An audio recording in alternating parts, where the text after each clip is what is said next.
Kanibek'e adam bolçağı boğuzlar, 2 yaşlı toyun kutlukta, Kanibek 2 yaşlı kutlukta bir adam koysun. Kanibek de yemeğim oldu. Özüm kutlukta burada koymasın. 4. yolda şunday bir jandırlardı ırdap kele жатат. Ошондуктан бүгүн өзүмдүн тоюмда өзүм ырдасак, мен ойлойм ушу коноктор каршы болбосоңуздар керек. Себеби бүгүн Каныбектин тою бардыгы ар ким өзүнүн тоюнда ырдаганбыз. Анан Каракулжалык биздин туугандарга дагы Каныбек бул Каракулжа кыргыздын аябай салт санасын жакшы билген, кыргыздын үрп-адатын ушул күнгө чейин сактап келген эл. Ошондо ырдасаң дагы жагасың. Ырдап дагы көрүш керек. Сиздер үчүн Рысбай атабыз баштаган биздин кыргыздын улуу композиторлорунун ырларынан бир нерсеге баштап берели. Элеман Жалал баштап берсин.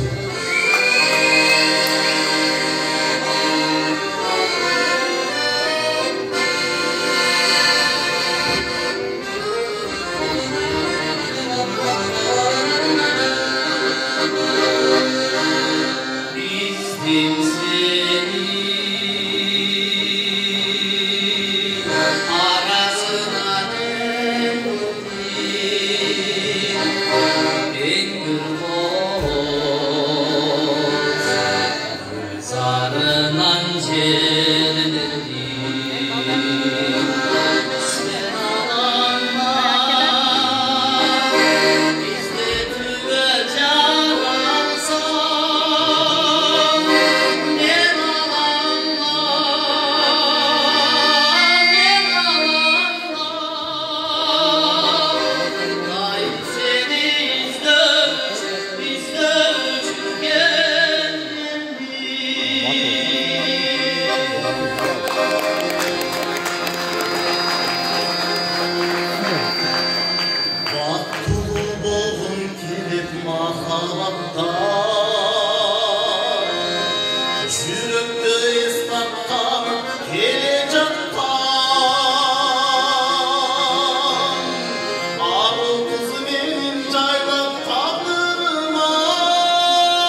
сыйласаң, кімізді қай болып